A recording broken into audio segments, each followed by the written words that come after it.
में Caroline madam मैंने group में भेजा है, हम लोग क्या करने वाले हैं आगे के लेक्चर में, ठीक है। तो सबसे पहले आप लोगों को बता दूं, मैंने आप लोगों को नोट्स भेज दिया मुंबई यूनिवर्सिटी के, ठीक है। इसके बाद मैंने आपको मोकल का पीडीएफ भेज दिया बुक का। इसके बाद मैंने झाब वाले का पीडीएफ भेज दिया ग्रुप में, ठीक है। जिनको नहीं मिला हो, मेरे हिसाब से सबको मिल गया है, ठीक है। और जिनको नहीं मिला हो ग्रुप में आप वापस से पूछ सकते हैं। इसके बाद मैंने आप लोगों को सिचुएशनल बेस्ड क्वेश्चन आंसर भेजे हैं। इसके बाद मैंने 15 साल 2000 प्रीवियस ईयर से लेके 2010 तक, ठीक है, जो भी सवाल पूछे गए हैं प्रीवियस 15 सालों में, सारे सवालों का मैंने एक पीडीएफ बनाया है। उसमें से मैंने आप लोगों को अभी जो भेजा है उसमें इम्पोर्टेंट 50 भेजा है, ठीक है, जो बार बार रिपीट हुआ है। मैं आपको पूरे 15 साल का भी जवाब भेजूंगा, कोई प्रॉब्लम नहीं है, लेकिन फिलहाल अभी आप लोगों को पढ़ने के लिए मैंने उसमें से इम्पोर्टेंट जो 50 है, ठीक है, वो भेजा है 2 मार्क्स के लिए। 6 मार्क्स के लिए भी मैंने इम्पोर्टेंट सारे सवाल लिए हैं, सारा सवाल मतलब 60-70 सवाल हैं, ठीक है, 6 मार्क्स में मैंने सारे सवाल लिए हैं और सारे का जवाब भी बना है। लेकिन मैं इम्पोर्टेंट अभी जो बार बार पूछा गया है मैं सिर्फ वही भेजा, ठीक है, ताकि अभी आप लोगों का स्टडी शुरू रहे। बाकी धीरे धीरे आप लोगों को 15 साल में जो भी सवाल पूछा गया सारे का आंसर दूंगा और सारे का रिवीजन होगा और अच्छे से होगा। अभी बहुत टाइम है, 4-5 महीना है आपका एग्जाम का, ठीक है। इसके बाद मैंने आप लोगों को लॉन्ग आंसर नहीं भेजा है। लॉन्ग आंसर आज तो संडे था, कल मैं कंप्लीट करके चारों सब्जेक्ट का भेज दूंगा। आप लोगों का आवाज आ रहा है मेरा? अरे अरे यार मैडम, आपका देखो ना, स्विच ऑफ करके फोन। सबको आ रहा है तो आपको क्यों नहीं आना चाहिए? मैडम, आपका फोन स्विच ऑफ करके ऑन करो या फिर से ज्वाइन करो डिस्कनेक्ट करके, ठीक है। लॉन्ग आंसर का मैं आप लोगों को 3 सब्जेक्ट का बना है। अब चाहिए आप लोगों को तो मैं अभी भेज देता हूँ 3 सब्जेक्ट का, ठीक है, और चौथे का कल भेज दूंगा, कोई प्रॉब्लम नहीं है। या आपको चाहिए तो चारों कल ही भेज देता हूँ, मुझे कोई प्रॉब्लम नहीं है। अभी भेज दूं तीनों लॉन्ग क्वेश्चन आंसर, ठीक है। तो ये हमारा लॉन्ग आंसर हो गया। इसके बाद लॉन्ग आंसर में भी, ठीक है, अभी भेज देता हूँ। 1 सेकंड दे दीजिए मुझे फिर। हाँ, 1 सेकंड, ठीक है। मैं इसीलिए ये सेशन रखा था ताकि हम लोग डिस्कस कर पाए कि हम लोग आगे क्या करने वाले हैं, ठीक है। लेक्चर आपका ट्यूसडे से शुरू होगा। पूरा हिंदू लॉ का बारीकी से पूरा नोट्स मिलेगा, ठीक है, A to Z उसमें कवर रहेगा। आपका लेक्चर भी उसके हिसाब से होगा और हम लोग साथ ही साथ सवाल भी लेंगे कि हम लोग क्या समझने वाले हैं और क्या इसमें हमने समझा तो सवाल पूछा भी है या नहीं पूछा, ठीक है। तो 1 सेकंड, राहुल सर भी आ गए। हाँ, 1 सेकंड, 1 सेकंड, हैंड रेज वाले मैं पूछता हूँ आपसे, बस 1 सेकंड। मैं आप लोगों को नोट्स भेज देता हूँ ग्रुप में। ये देखिए 3 सब्जेक्ट का मैंने लॉन्ग आंसर कवर कर दिया है। इसमें भी मैंने इम्पोर्टेंट 20 लिए हैं, ठीक है, जो बार बार पूछा गया है, तो इससे ऊपर आने की कोई गुंजाइश नहीं है। ये 2-4 ऐसे भी सवाल लिए हैं जो मेरे हिसाब से लगता था कि वो आ सकता है, ठीक है। अरे बीच बीच में ज्वाइन हो जा रहे हैं बच्चे। हम्म,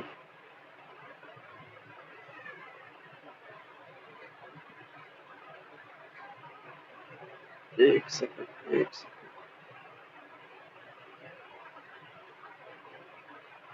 family law 13 marks.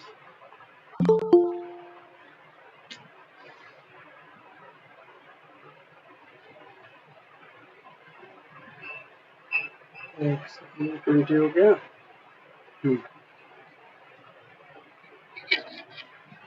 Rahul sir, अभी मैं इम्पोर्टेंट 20 भेज रहा हूँ लॉन्ग आंसर में, ठीक है। स्टूडेंट्स ने बोला 3 बनाए तो 3 ही भेज दीजिए, ठीक है।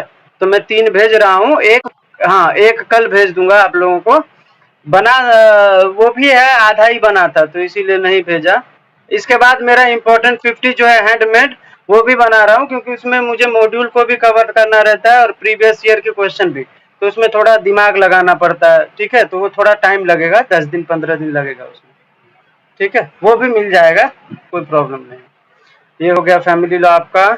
इसके बाद है एडमिनिस्ट्रेटिव लॉ।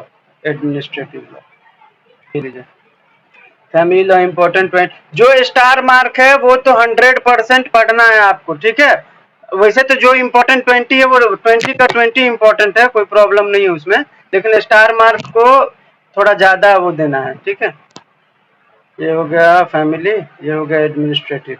अभी अगला सब्जेक्ट है आपका, एक सेकेंड, हो गया, ये हो गया। इसके बाद टीपीए, ट्रांसफर ऑफ प्रॉपर्टी। अभी कंपनी लॉ का आधा बनाया था मैं, आधा कंप्लीट करके कल आप लोगों को या एग्जाम जो हमारा नेक्स्ट लेक्चर होगा उससे पहले भेज दूंगा। देखिए ये हो गया 3, सब एकदम इजी लैंग्वेज में आंसर लिखा है, कोई बेयर एक्ट का लैंग्वेज यूज नहीं किया गया है, ठीक है।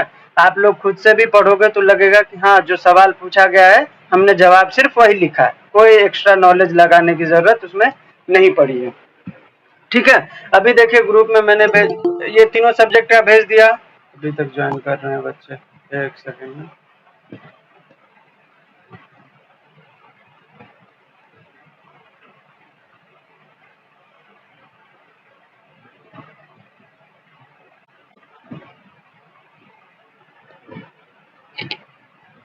हाँ चलिए हो गया, ये 3 सब्जेक्ट का लॉन्ग आंसर भी मैंने भेज दिया इम्पोर्टेंट। अभी पढ़ने के लिए आपके पास सारा मटेरियल है, कुछ एक्स्ट्रा जो मैंने भेजा है ना स्टार मार्क 2 मार्क्स में भी, 6 मार्क्स में भी और 13 मार्क्स में भी, अभी जो भेजा सिर्फ वो पढ़ लो काफी है, उससे ज्यादा आपका एग्जाम में आएगा ही नहीं, क्योंकि मुझे एक्सपीरियंस है, मैं पढ़ा रहा हूँ तो मुझे पता है कि जो सवाल बार बार आते हैं ना वही सवाल बार बार ही आते हैं, ठीक है। कुछ एक आध सवाल एक्स्ट्रा पूछेगा, नहीं तो वही सवाल आते हैं बार बार, ठीक है। अभी मैंने पीडीएफ भेजा था ग्रुप में, आज हम लोग क्या देखने वाले हैं, ठीक है। तो देखिए सबसे पहले हिंदू लॉ में हमें क्या पढ़ना है एग्जाम पॉइंट ऑफ व्यू से, बाकी तो सिलेबस बहुत ये है, ठीक है, लेकिन जो सवाल बनते हैं जहाँ से हम लोग मॉड्यूल भी कवर करेंगे, कोई प्रॉब्लम नहीं है, लेकिन अभी हमें क्या पढ़ना है तो हम लोग सिर्फ वो देख रहे हैं, ठीक है। तो हिंदू लॉ में सबसे पहले सोर्सेस ऑफ हिंदू लॉ देखना है, ठीक है। सोर्सेस ऑफ हिंदू लॉ में क्या होता है, कौन कौन से सोर्स हैं, 8 टाइप के ये क्या बोलते हैं इसको सोर्स होते हैं, ठीक है। एंशिएंट 4 होता है, मॉडर्न 4 होता है, जो कि पीडीएफ में भी मेंशन है, ठीक है। इसके बाद स्कूल्स ऑफ हिंदू लॉ के अंदर स्कूल कितने टाइप के हैं। इसके बाद शादी से जुड़ा हुआ सवाल है कि वैलिड मैरिज के लिए क्या क्या एसेंशियल होता है हिंदू मैरिज एक्ट के हिसाब से। हिंदू मैरिज एक्ट के हिसाब से शादी कितने टाइप का होता है, ठीक है। तो शादी हिंदू मैरिज एक्ट के हिसाब से 7 तरीके का होता है, ठीक है। 7 नहीं 8 होता है, ठीक है।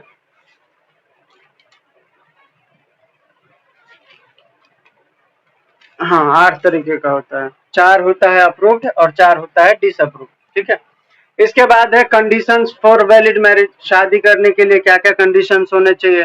तो आपको पता है कि एज होना चाहिए, कैपेबल होना चाहिए बंदा, बराबर। एज क्या, तो लड़की का 18, लड़के का 21, कंसेंट एकदम फ्री होना चाहिए, साउंड माइंड होना चाहिए, सप्तपदी जो सेरेमनी होता है जो हम लोगों में 7 फेरे बोलते हैं वो रिचुअल्स होने चाहिए, ठीक है। इसके बाद कोई प्रोहिबिटेड रिलेशनशिप नहीं होना चाहिए। प्रोहिबिटेड रिलेशनशिप का मतलब हम लोग अभी पढ़ने वाले हैं, परसों से जो लेक्चर होगा उसमें हम लोग डिटेल में पढ़ेंगे, ठीक है।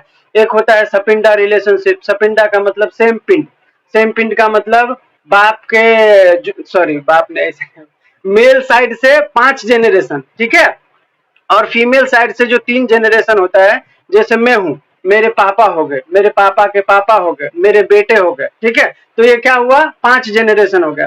तो अगर मेरे बेटे को शादी करना होगा तो मेरे 5 जेनरेशन में वो शादी नहीं कर सकता है, ठीक है। तो ये होता है सपिंडा रिलेशनशिप, ठीक है, सेम पिंड। एक होता है प्रोहिबिटेड रिलेशनशिप, तो प्रोहिबिटेड का मतलब है कि भाई कोई ऐसा रिलेशन जो बहुत क्लोज है, ठीक है, तो आप उससे शादी नहीं कर सकते। जैसे देवर भाभी का, बड़ा भाई मर जाता है, बीवी उसकी वो हो जाती है विडो, तो कभी कभी क्या होता है देवर से शादी कर लेते हैं, जो कि गलत है, नहीं होना चाहिए, प्रोहिबिटेड डिग्री में आता है। देवर भाभी नहीं कर सकते, चाचा भतीजी नहीं कर सकते, मामा भांजी नहीं कर सकते, स्टेप मॉम सन के साथ नहीं कर सकते, ठीक है। तो ये सब क्या है, ये सब प्रोहिबिटेड डिग्री ऑफ रिलेशनशिप के एग्जाम्पल्स हैं, ठीक है। तो आप अगर ऐसे शादी करते हो जो प्रोहिबिटेड रिलेशनशिप में आता है तो वो शादी आपकी वैलिड नहीं होगी, वो वॉइड हो जाएगा। हम आगे पढ़ने वाले हैं कि वैलिड मैरिज क्या होता है, वॉइड मैरिज क्या होता है, वॉइडेबल मैरिज क्या होता है, ये सारे पढ़ेंगे। ठीक है, इसके बाद हमारा क्या है, कंडीशंस फॉर वैलिड मैरिज हमने समझ लिया।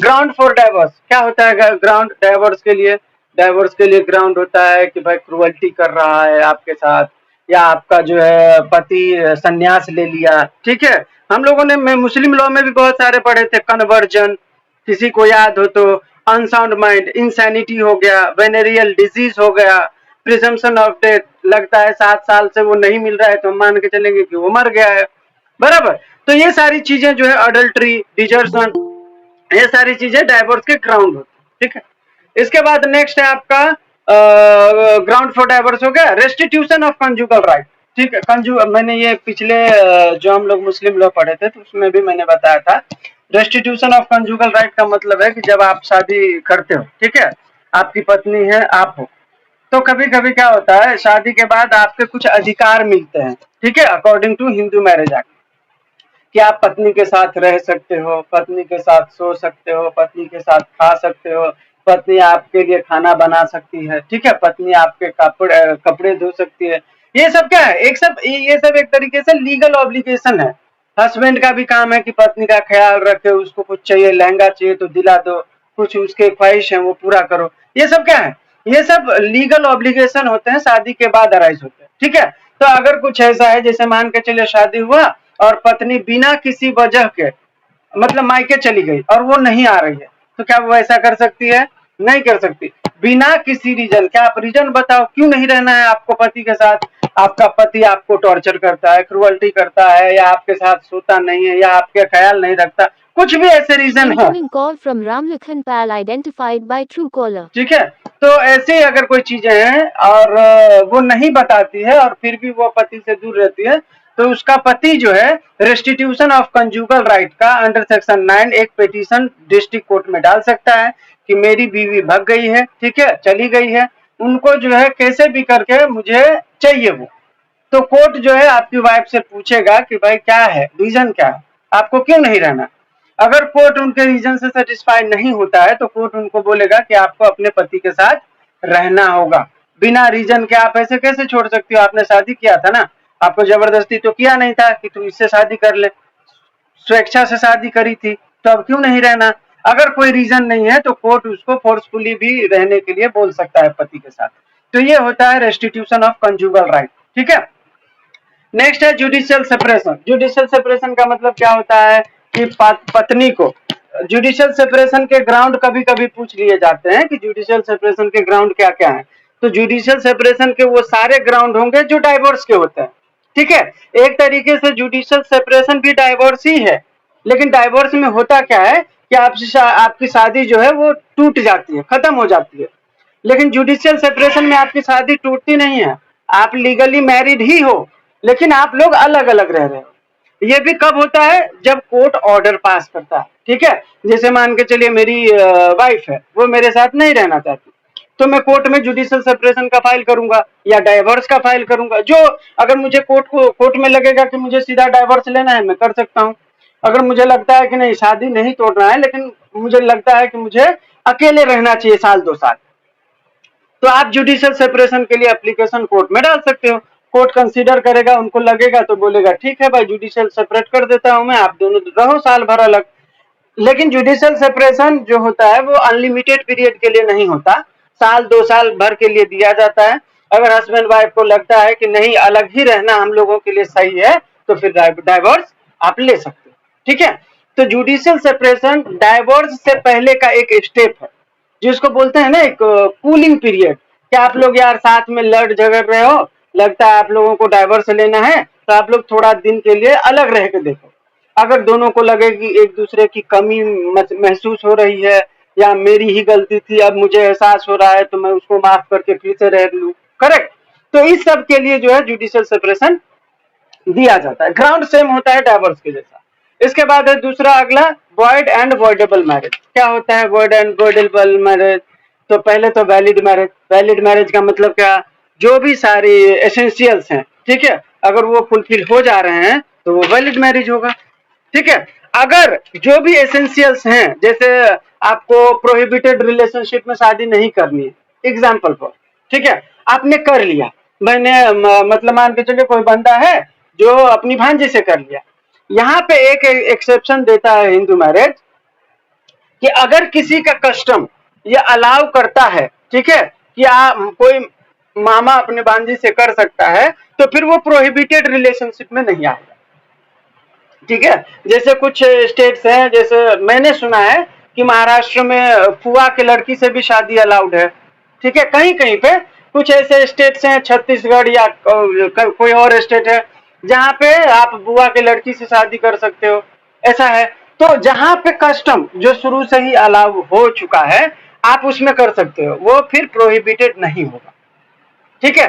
तो वैलिड मैरिज का मतलब क्या है कि प्रोहिबिटेड में ना हो, लीगल एज हो, कंसेंट फ्री हो, यही सब है।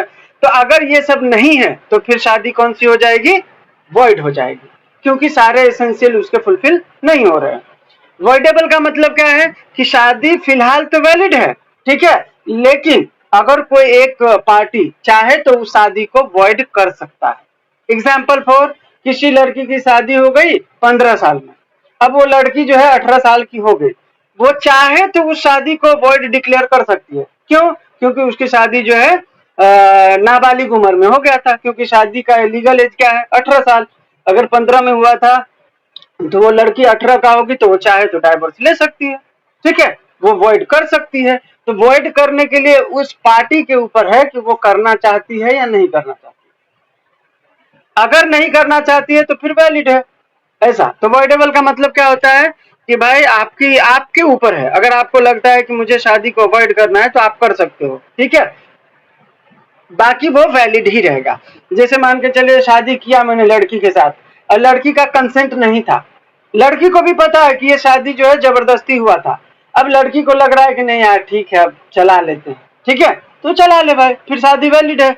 अगर लड़की को लगता है कि नहीं जबरदस्ती हुआ था मुझे नहीं रहना है, तो वो शादी को वॉइड करा सकती है। क्यों? क्योंकि कंसेंट हमेशा फ्री होना चाहिए, और यहाँ पे फ्री तो था नहीं, जबरदस्ती करी गई थी, बराबर। तो लड़की के ऊपर है ना, वो चाहे तो रखे, नहीं तो फिर वॉइड करा ले।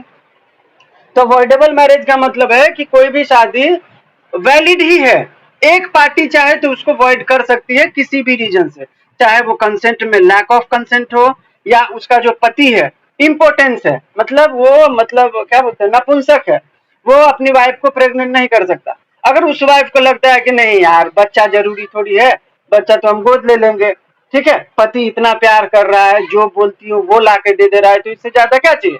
तो पत्नी चाहे तो वैलिड कर सकती है, क्या फर्क पड़ता है।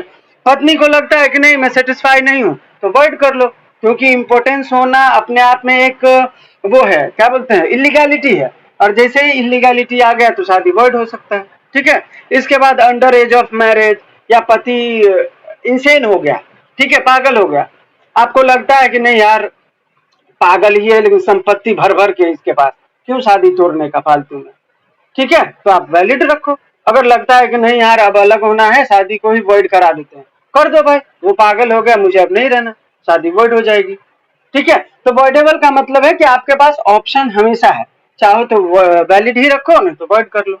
यहाँ तक सभी को क्लियर है। हम लोग अभी शॉर्ट में ही पढ़ रहे हैं, अभी डिटेल में हम लोग कल से पढ़ने वाले हैं, ठीक है। अभी तो मैं फटाफट अपने को 10-15 तक कंप्लीट करना है, क्योंकि अपन शॉर्ट सेशन रखने वाले थे, तो मुझे लगता है हिंदू मैरिज को ही अभी थोड़ा थोड़ा बताने में टाइम जा रहा है, ठीक है। तो ऐसा करते हैं ना, हिंदू मैरिज को ही आज कंप्लीट कर लेंगे थोड़ा बहुत, ठीक है, और अदर डे जो है अलग सब्जेक्ट को भी थोड़ा थोड़ा एक्सप्लेन करके फिर आगे पढ़ेंगे, ठीक है, कोई प्रॉब्लम नहीं है। चलिए आगे बढ़ते हैं हम लोग।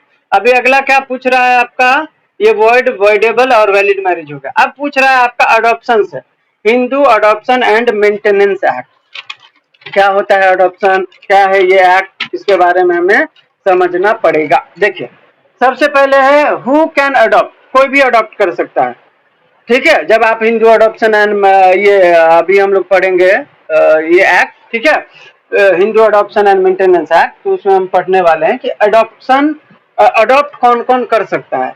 तो वो हर बंदा अडॉप्ट कर सकता है जो 21 साल का है। एज ऑफ मेजोरिटी क्या है हिंदू मैरिज एक्ट में, 21 साल है किसी मर्द का, बराबर।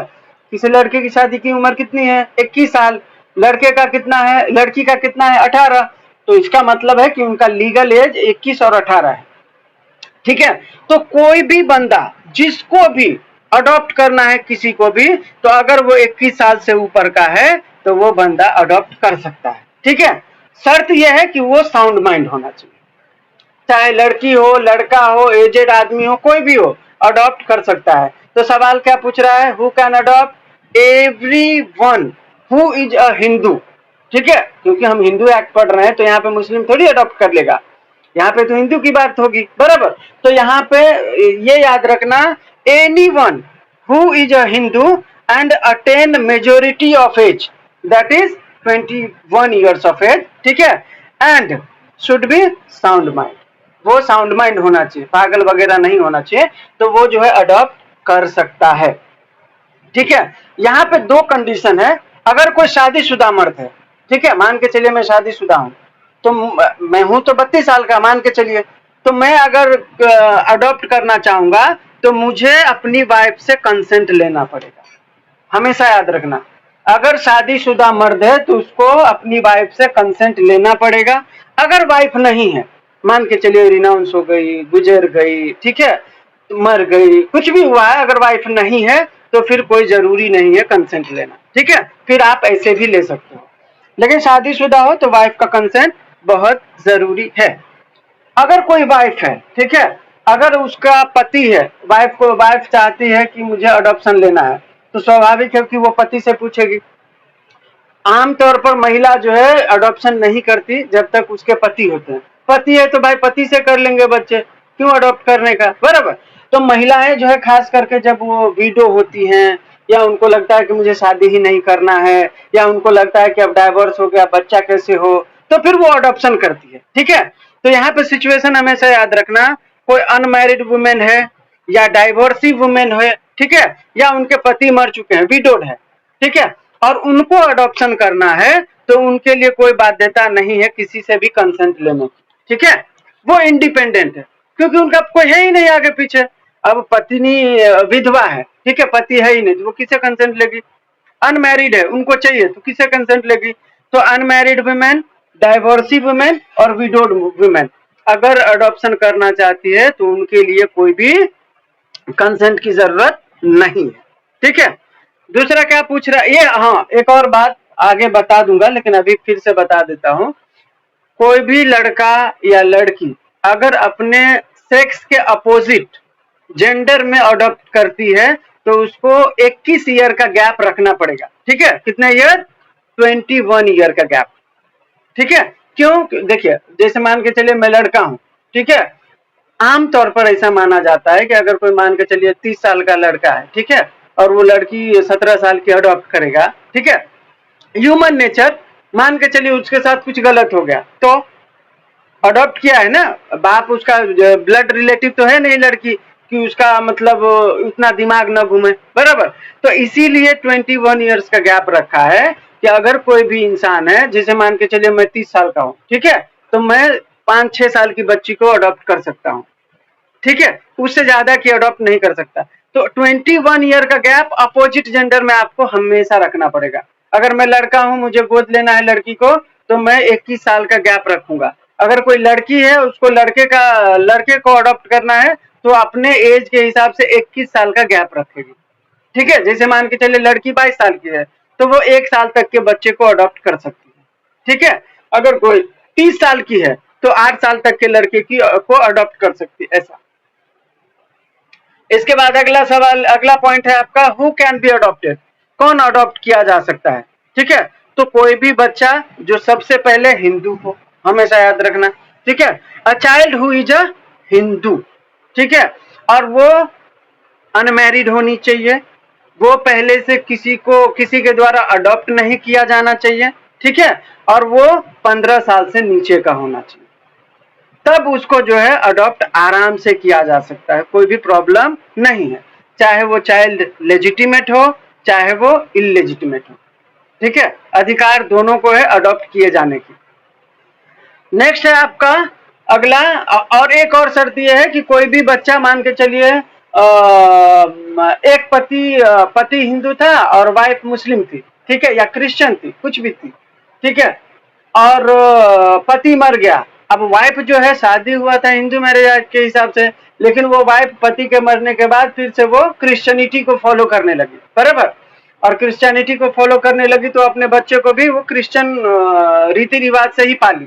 तो क्या उस बच्चे को अडॉप्ट किया जा सकता है? नहीं किया जा सकता। किसी भी बच्चे को जब अडॉप्ट किया जाता है तो या तो सबसे पहले वो हिंदू होना चाहिए, ठीक है, वो अडॉप्ट नहीं किया गया हो पहले से, या वो अनमैरिड हो, या उसकी एज 15 साल से कम हो, ठीक है। एक शर्त ये है इसके अंदर कि अगर कोई बच्चा है, अगर उसको ब्रॉट अप या रेज किया गया है हिंदू रिलीजन के हिसाब से, तो उसको भी आप अडॉप्ट कर सकते हो, ठीक है। भले ही उसकी माँ क्रिश्चियन हो या कोई और धर्म की हो, अगर उसको सारे रिचुअल जैसे हिंदू रीति रिवाज से अगर उसको बढ़ाया गया है, जैसे एक एग्जांपल है ना आपका संजय दत्त, उनकी माँ जो है वो इस्लाम धर्म से थी, बराबर, मेरे हिसाब से जहां तक मुझे पता है, लेकिन उनकी माँ ने पति के मरने के बाद भी उनको जो है हिंदू रिचुअल के साथ ही पाला, मतलब बड़ा किया। तो संजय दत्त क्या है? हिंदू है। एक और एग्जांपल ले लो, सलमान खान की माँ हिंदू है, पापा मुस्लिम है, बराबर, लेकिन उनका जो परवरिश हुआ कैसे हुआ? इस्लाम रिलीजन के साथ, ठीक है। मेजर वो वैसे वो फॉलो करते हैं हिंदू रिचुअल्स भी, लेकिन मेजरली वो इस्लाम धर्म को फॉलो करते हैं, तो वो इस्लाम धर्म के हो गए, बराबर। तो उनको हिंदू रिचुअल के हिसाब से अभी उनको नहीं माना जाएगा। तो ये मैं एग्जाम्पल के लिए बता रहा हूँ कि अगर कोई भी बच्चा है जिसकी माँ क्रिश्चियन हो या इस्लाम धर्म से हो या किसी भी जीव हो या पारसी हो, अगर उसको हिंदू रिचुअल के हिसाब से पाला गया होगा, ब्रॉटअप और क्या बोलते हैं रेज किया गया होगा, तो भी वो हिंदू मैरिज एक्ट के तहत, हिंदू अडॉप्शन एक्ट के तहत उसको अडॉप्शन में लिया जा सकता है, ठीक है।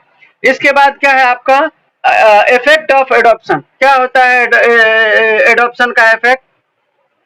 एडॉप्शन का इफेक्ट ये होता है कि जैसे मान के चलिए मेरे बच्चे थे, ठीक है, मैं उसकी परवरिश सही से नहीं कर पा रहा हूँ, कोई बहुत बड़ा आदमी आया और बोला मुझे बच्चा गोद चाहिए, क्या आप दोगे? तो मैं क्या सोचूंगा कि यार मेरे यहाँ पे रहेगा तो ये भूखमरी से जिएगा, तो इससे अच्छा है कि मैं वो राजघराने को दे दूं, मेरा बच्चा तो कम से कम डेवलप होगा, मतलब अच्छे परिवार में जाएगा, अच्छा मतलब पढ़ाई वढ़ाई करेगा, करेक्ट करेक्ट। तो अगर ऐसा होता है तो सबसे पहले इफेक्ट ये होता है कि जो भी बच्चा जिस फैमिली में जन्म लिया है, ठीक है, अडॉप्शन के बाद उस घर से उसका रिश्ता खत्म। सबसे पहला इफेक्ट ये होता है, ठीक है। मेरा बच्चा था, अगर मैंने अडॉप्शन में दे दिया तो अब उस बच्चे का मेरे परिवार से कोई लेना देना नहीं है, लीगली कोई लेना देना। मोरली अगर वो मुझे मिलता है, कभी हाय हेलो होता है, वो अलग चीज है, वो मोरली है।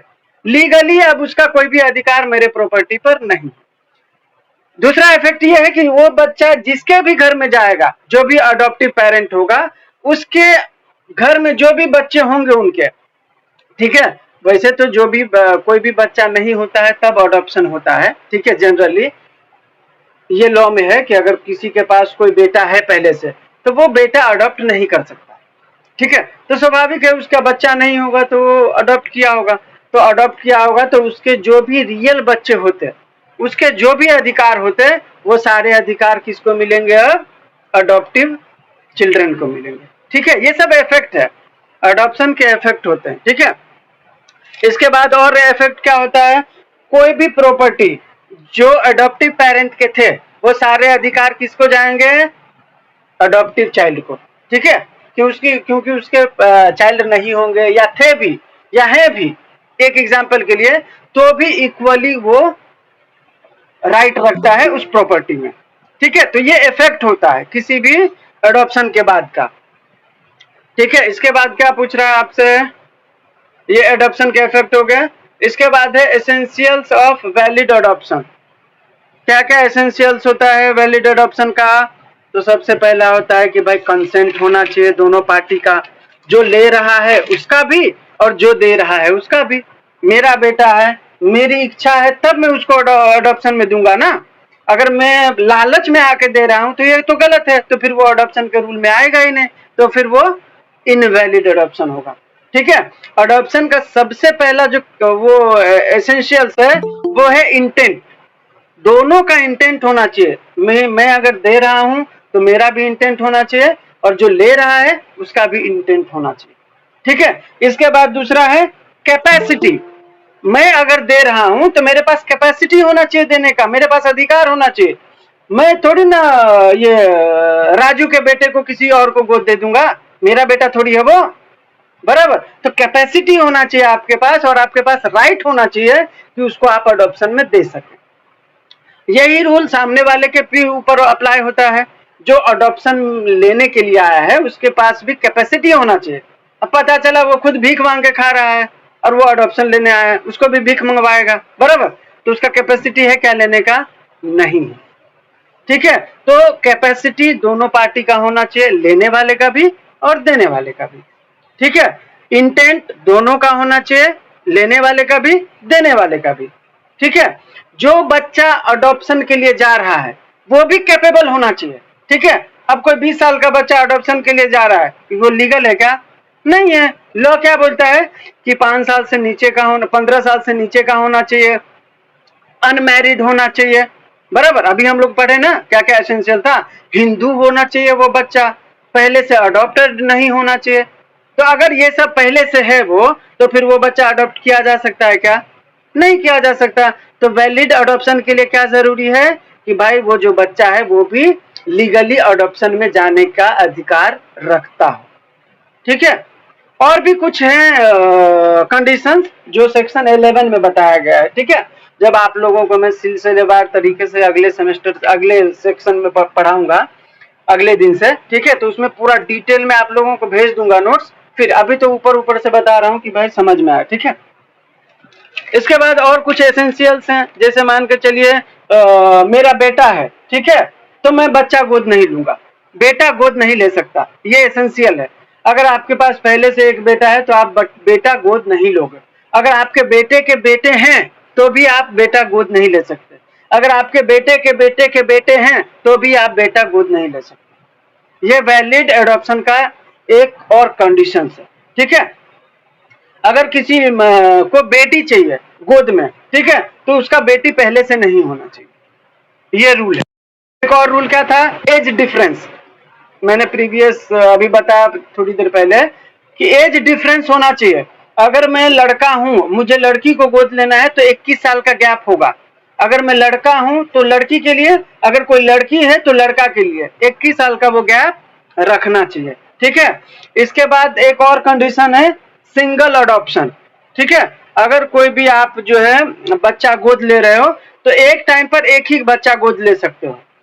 ठीक है, या एक बच्चे को कोई एक ही आदमी गोद ले सकता है, ऐसा नहीं कि 4 आदमी मिलकर एक बच्चे को गोद ले लो, नहीं, एक पेरेंट एक बच्चे। ठीक है, या एक बच्चा एक ही पेरेंट, एक बच्चे को 2 पेरेंट 3 पेरेंट गोद नहीं ले सकता, तो सिंगल अडॉप्शन होना चाहिए। तो यही सब कंडीशंस था। अगला है आपका, समझ में आया ना? ये सब नहीं भी आया होगा, फर्स्ट लेक्चर है, कोई प्रॉब्लम नहीं है, नेक्स्ट लेक्चर में डेप्थ में जाएंगे। ठीक है, नेक्स्ट है आपका, देखिए, maintenance of wife children and aged parent. ठीक है, तो ये एक्चुअली आपका Hindu adoption and maintenance act का ही पार्ट है। ठीक है, यहाँ पे बोलता है कि भाई कोई भी वाइफ है तो उसको मेंटेनेंस के लिए क्या क्या करना चाहिए या कब कब उसको मेंटेनेंस मिलेगा।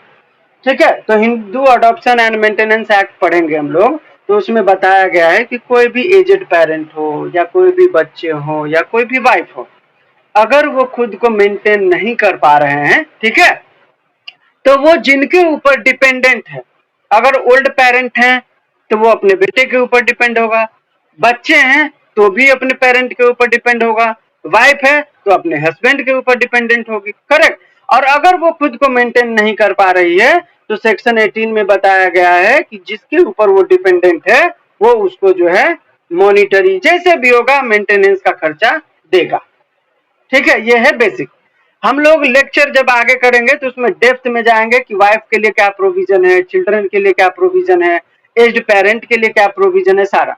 ठीक है, नेक्स्ट है आपका right of wife to maintenance. ठीक है, वाइफ के लिए मेंटेनेंस का क्या क्या ये है सीन। ठीक है, तो देखिए वाइफ के लिए मेंटेनेंस का आपको 3 एक्ट में प्रोविजन है। सबसे पहला है आपका बीएनएसएस में, ठीक है, भारतीय नागरिक। हाँ हाँ बोलिए ना।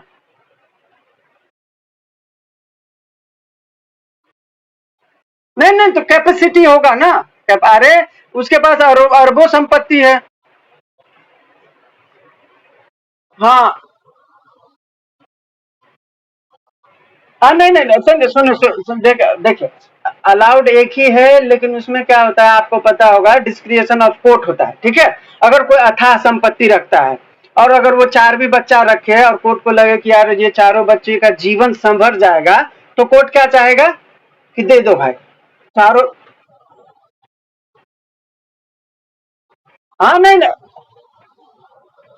नहीं, तो अरे बच्चे का नहीं नहीं, तो वो छोड़ चुकी थी ना, जब अडॉप्शन ली तब वो थोड़ी वो उस इंडस्ट्री में थी, तो तब तक वो संन्यास ले चुकी थी। नहीं, ये सच बात है। अगर वो तब रहती ना, गोद लेते समय रहती, तब नहीं मिलता 100%। लेकिन वो तब तक वो संन्यास ले चुकी थी, मंदिर मंदिर जाना शुरू कर चुकी थी। तब उसको गोद मिला है, ठीक है। ऐसा। ठीक है, आगे बढ़ते हैं। तो और यहाँ पे हमेशा याद रखना, एक पेरेंट को एक बच्चे को दो तीन पेरेंट नहीं ले सकते, ठीक है। लेकिन अगर कोई पेरेंट है जो फाइनेंशियली स्ट्रांग है, ठीक है, तो दो तीन बच्चे, कोर्ट क्या सोचेगा कि भाई वैसे तो अडॉप्शन का जो प्रोसीजर था पहले बहुत हार्ड था, कोई लेना ही नहीं चाहता, अरे ये फॉर्म भरो, वो करो, ये करो, वो करो, 1,000 मतलब टेंशन। अभी तो उसको इजी कर दिया, सुप्रीम कोर्ट ने भी बहुत सारे जजमेंट दिए, उसमें उन्होंने कहा कि अडॉप्शन को थोड़ा लीनियंट करना चाहिए ताकि बच्चों का फ्यूचर बने। अगर इतना लंबा प्रोसीजर रहेगा कौन लेगा अडॉप्शन। मेरे पास पैसा है, मैं क्यों उस माता पच्ची में जाऊं कि भाई बच्चे को गोद लेने के लिए इतने ये फॉर्म भरो, उस ऑफिस जाओ, इस ऑफिस जाओ, क्यों। तो सुप्रीम कोर्ट ने बच्चों के भविष्य के लिए बोला था कि अडॉप्शन का जो प्रोसीजर है वो थोड़ा लीनियंट होना चाहिए, मतलब एक फॉर्म भरो, आपकी फाइनेंशियल कंडीशन बताओ और ले जाओ, ऐसा होना चाहिए। हाँ बोलिए विकास सर, बोलिए।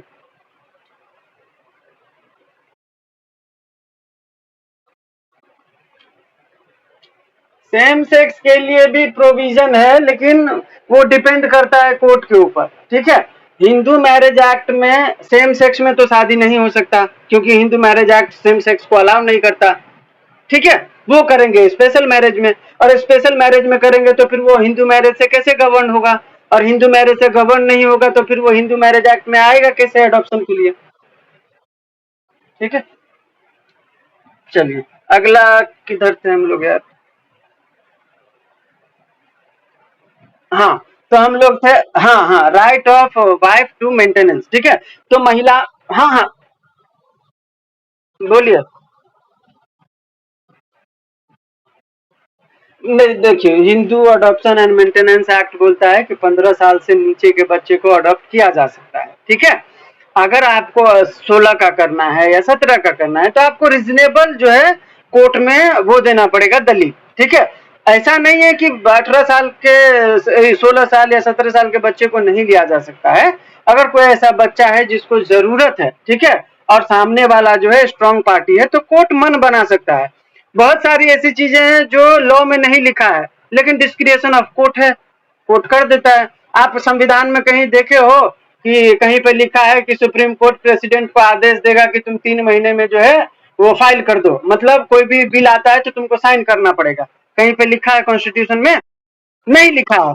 लेकिन सुप्रीम कोर्ट को पावर दिया है आर्टिकल 142 में कि न्याय हित में आपको जो भी करना हो कर सकते हो, तो इसी के आधार पर वो दिया। तो डिस्क्रिएशन ऑफ कोर्ट है कि वो 16 साल में बच्चे को गोद लेने देता है या नहीं देता है, लेकिन लॉ बोलता है कि आप 15 साल तक गोद दे सकते हैं, ठीक है। हाँ, नहीं नहीं कर सकता है। नहीं नहीं, 21 ईयर का गैप मैंडेटरी है, ठीक है। 21 साल का गैप मैंडेटरी है, लॉ में प्रोविजन है कि 21 साल का। अरे, और वो भी क्यों रखा गया पता ही होगा आप लोगों का, ह्यूमन पता है ना, इसलिए।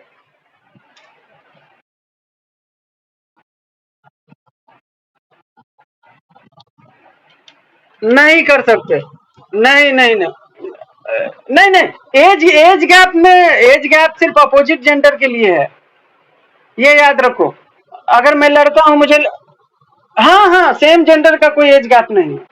सेम जेंडर में आप किसी को, मैं 20 साल का हूँ, मुझे 2 साल के बच्चे को चाहिए, 4 साल का चाहिए, तो मैं ले सकता हूँ। अपोजिट जेंडर में थोड़ा मतलब कंडीशन सब ऐसे रहे होंगे शुरू में जो अडॉप्शन का मिसयूज करा गया होगा, ठीक है। इसीलिए ये लॉ लाया गया कि 21 साल का गैप होना चाहिए।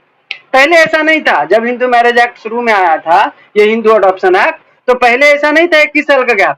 ये बाद में अमेंड जब हुआ ना, तब ये गैप किया गया। पहले क्या था, कोई भी एज का किसी को भी, मैं 20 साल का हूँ, 25 साल का हूँ, मैं 15 साल की लड़की को अडॉप्ट कर लिया और फिर मैं उसको किसी और काम में लगा देता था। तो ऐसे कुछ केसेस रहे होंगे जिसके कारण ये अमेंडमेंट आया, ठीक है, और 21 साल का गैप डाल दिया गया। हम्म। हाँ हाँ हाँ हाँ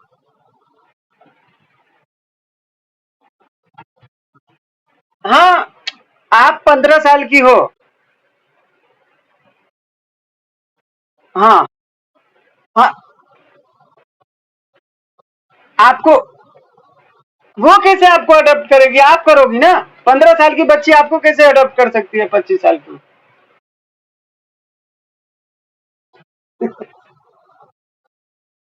हाँ हाँ।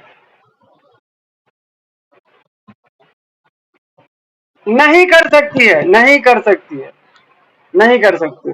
अरे उसको पावर ऑफ अटर्नी दे दो, पावर ऑफ अटर्नी दे दो, आपका सब काम कर देगी। आप उसको ख्याल रखो। जरूरी है अडॉप्ट कर लेना? और भी रास्ते तो है ना। ऐसे में तो 50 साल का आदमी बोलेगा मुझे 40 साल का, 21 साल का गैप रखना है ना, तो मुझे 22 साल की लड़की दे दो। ऐसा अडॉप्शन हो जाएगा फिर। तो एज का अडॉप्ट किसको करेंगे? जिसको खुद को डिपेंड नहीं है खुद के ऊपर, ठीक है। 15 साल से नीचे का बच्चा खुद को नहीं कर सकता ना मेंटेन, इसीलिए अडॉप्शन का प्रोविजन है। अब कोई 25 साल का है, खुद को मेंटेन नहीं कर सकता क्या? अडॉप्शन में क्यों जाता है? ताकि उसका जो है ख्याल कोई रख सके। वो किसी और का ख्याल रखे तो फिर अडॉप्शन क्यों होगा? समझ में आया?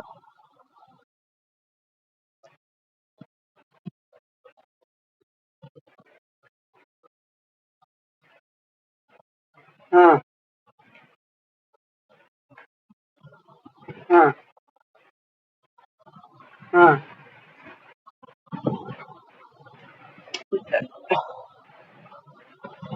नहीं, देखिए, वो मेरे हिसाब से जो लॉ बोलता है वो 15 साल से नीचे का होना चाहिए, ठीक है।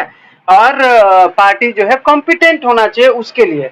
अब 50 साल की है, वो खुद ख्याल नहीं रख सकती, ठीक है। वो किसी को अडॉप्ट कर रही है, तो इसका मतलब क्या है? वो अपने खुद के ख्याल के लिए रख रही है। अडॉप्शन का पर्पज क्या होता है? कि उसका ख्याल रखा जाए। पर्पज समझो। किसी भी लॉ को बनाने के पीछे का जो मकसद होता है उसके हिसाब से लॉ चलता है ना। आप अब सीधा अपोजिट कर दोगे तो थोड़ी होगा ऐसा। आप पावर ऑफ अटर्नी दे दो उसको। आप जो आप बोल रहे हो ना कि उसको ख्याल रखने के लिए चाहिए, तो पावर ऑफ अटर्नी दे दो, स्पेशल पावर ऑफ अटर्नी दे दो कि मैं पूरे लाइफ टाइम के लिए इसको जो है अपना वारिस बना रही हूँ, ठीक है। और इसको जो है पूरे प्रॉपर्टी पर अधिकार रहेगा। स्पेशल पावर ऑफ अटर्नी में आप सब कुछ उसके नाम कर सकते हो। ऐसा क्या? ठीक है। हाँ। तो कहाँ थे हम लोग?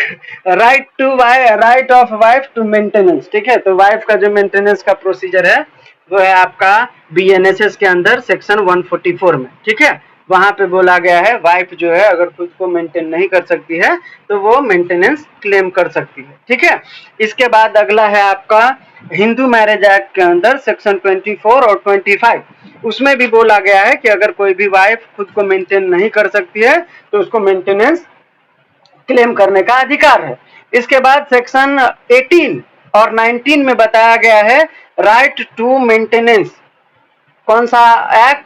Hindu adoption and maintenance act, ठीक है। तो ये तीन एक्ट के अंदर महिलाओं को, जो शादीशुदा महिलाएं हैं, उसको मेंटेनेंस क्लेम करने का अधिकार है। बीएनएसएस में भी है, हिंदू मैरिज एक्ट में भी है, और Hindu adoption and maintenance act के अंदर भी है, ठीक है। इसके बाद ये तीनों एक्ट में है और तीनों एक्ट में वो चाहे तो क्लेम कर सकती है। अब डिपेंड करता है कोर्ट के ऊपर कि पति का फाइनेंशियल कंडीशन सही है, वो तीनों में दे सकता है नहीं दे सकता है, लॉफुली क्या जरूरी है, उसके हिसाब से कोर्ट जो है उनको मेंटेनेंस ग्रांट करेंगे, ठीक है। नेक्स्ट है आपका amount and duration of maintenance, ठीक है। ये हम लोग अभी लास्ट रखते हैं, बाकी आप लोगों का कल या परसों है ना, तो उस दिन से 1.5 घंटा रहेगा तो कवर होता जाएगा, ठीक है। बीच बीच में संडे को अगर समय रहेगा तो सुबह में 11 बजे से आप लोगों का ले लूंगा, ठीक है। तो अभी हमारा टॉपिक है next, amount and duration of maintenance. ठीक है, तो अमाउंट क्या होगा और ड्यूरेशन क्या होगा, ये कैसे तय किया जाता है, तो ये तय करता है कोर्ट। ठीक है, कि अमाउंट क्या होगा। तो अमाउंट तय करने के लिए कोर्ट क्या कंसीडर करता है, पहले कंसीडर करता है हस्बैंड का इनकम और फाइनेंशियल रिसोर्सेस। ठीक है, पति का इनकम कितना है और उनका जो फाइनेंशियल वो है रिसोर्सेस है, किस किस चीज से आता है, दुकान है, मकान है, भाड़ा आता है, या कोई फ्लैट है, ठीक है, या कहीं पे तालाब है, पॉन्ड है, वहां से पैसे आते हैं। ठीक है, तो उनका जो है पति का इनकम और फाइनेंशियल रिसोर्सेज देखा जाता है, क्या तय करने के लिए, मेंटेनेंस का अमाउंट तय करने के लिए। फिर दूसरा क्या तय किया जाता है, देखा जाता है wife needs and standard of living. Wife की जरूरत क्या है, कितना जरूरत है। अगर वाइफ को लगता है कि 3-4 हजार का नीड है, जरूरी है कि 3-4 हजार में वो खुद को मेंटेन कर पाएगी, तो 3-4 हजार ठीक है।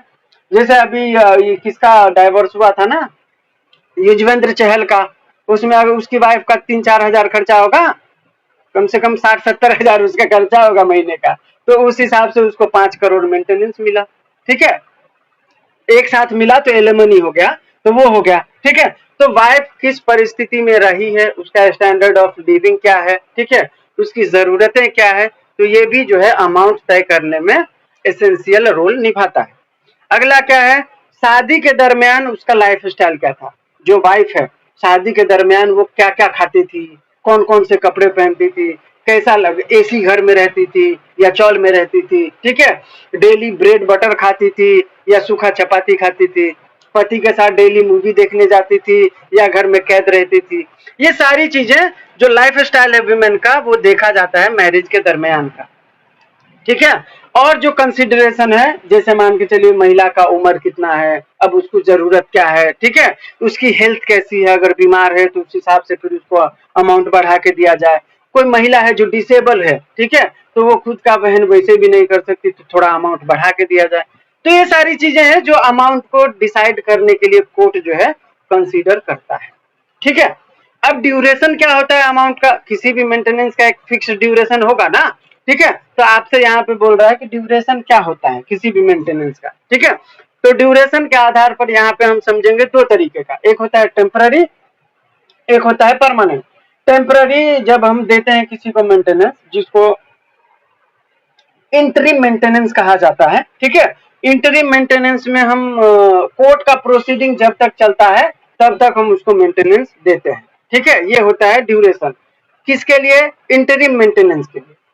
परमानेंट मेंटेनेंस जब ग्रांट किया जाता है तब उसका ड्यूरेशन होता है, या तो वो महिला शादी कर ले वापिस से, तब तक वो रहेगा, या तो उस महिला का जो है कहीं अडल्ट्री का जो है कोई केसेस आ गया है कि इसका कहीं से अफेयर शुरू हो गया है। ठीक है, ये हो सकता है, या उस महिला का फाइनेंशियल सर्कमस्टांसेस जो है बदल गया, पहले बहुत गरीब थी तब दे रहा था, अभी वो आर्मी में नवल ऑफिसर हो गई, उसका 5 लाख का सैलरी है, अब उसको मेंटेनेंस देने की जरूरत है नहीं है। तो ये तीन चीजें जो है वो ड्यूरेशन तय करता है, इंटरिम मेंटेनेंस में, ड्यूरिंग लिटिगेशन, परमानेंट मेंटेनेंस में या तो वो दूसरी शादी कर ले तब तक दिया जा सकता है, या उसका फाइनेंशियल इंडिपेंडेंट हो जाए तब तक दिया जा सकता है, या हस्बैंड मर गया तब तक दिया जा सकता है। ठीक है, या अगर अडल्ट्री का केस आ गया तो तब तक दिया जा सकता है। ठीक है, उससे पहले अगर उससे पहले तक दिया जा सकता है। अगर ये सारी चीजें हो जाती है, शादी कर ली मत दो, फाइनेंशियल इंडिपेंडेंट हो गई मत दो, हस्बैंड मर गया मत दो, अडल्ट्री में आ गई मत दो। ठीक है, तो ये सारी चीजें हैं। उम्मीद है यहाँ तक आप सभी को समझ में आया हो, किसी को कोई डाउट है तो पूछ लीजिए। हाँ बोलिए बोलिए। नहीं नहीं, सुनिए सुनिए, अभी अभी मैंने आप लोगों को क्या बताया कि अभी जो हम लोगों को एग्जाम पॉइंट ऑफ व्यू से जो पढ़ना था वो मैंने आपको बताया। अभी जो नेक्स्ट लेक्चर होगा ना हमारा, पहले हम ये हर सब्जेक्ट का थोड़ा थोड़ा समझ लेंगे, ठीक है, कि क्या क्या हमें पढ़ना है। इसके बाद जो मैं सब्जेक्ट वाइज शुरू करूंगा ना, तो उसमें शुरू से बताऊंगा हु इज हिंदू, ठीक है, क्या है हिंदू का पूरा डेफिनेशन, हिंदू में कौन कौन कवर होता है, हिंदू बाय बर्थ होता है, हिंदू बाय कन्वर्जन होगा, हिंदू बाय ब्रॉटअप होगा, ठीक है, हिंदू बाय डिक्लेरेशन होता है। हिंदू का मतलब क्या है, हिंदू कोई रिलीजन के आधार पर जो ये वर्ड है वो कॉइन नहीं हुआ था, ये कॉइन हुआ था ज्योग्राफिकल आधार पर, ठीक है। पहले सिंधु नदी हुआ करता था, सिंधु नदी, ठीक है, तो उनके जो चारों तरफ लोग होते थे ना उसको सिंधु सिंधु बोलते थे लोग, ठीक है। तो वही टर्म धीरे धीरे सिंधु से हिंदू में कन्वर्ट हो गया और सिंधु लोग जिसको बोला जाता था, जो सिंधु नदी के आसपास रहते थे, उनको हिंदू कहा जाने लगा। किसी का माइक ऑन है यार, ठीक है। तो ये सारी चीजें आप लोगों का A to Z कवर कराऊंगा, कोई प्रॉब्लम नहीं है। उसका नोट्स भी मैं आप लोगों को भेजूंगा, एकदम बेफिक्र हो जाओ, एक एक टॉपिक आप लोगों का कवर किया जाएगा, ठीक है। आज तो मैं सोचा था कि फटाफट थोड़ा थोड़ा सबको समझा दूं, लेकिन थोड़ा लेट भी हो गया और एक ही हो जाएगा, आप सब सब्जेक्ट का आप लोगों का करा दूंगा थोड़ा थोड़ा पहले, ठीक है। फिर हम लोग डीप में पढ़ेंगे और फिर हम लोग क्वेश्चन आंसर करेंगे। हाँ बोलिए, किसी का हैंड रेज है।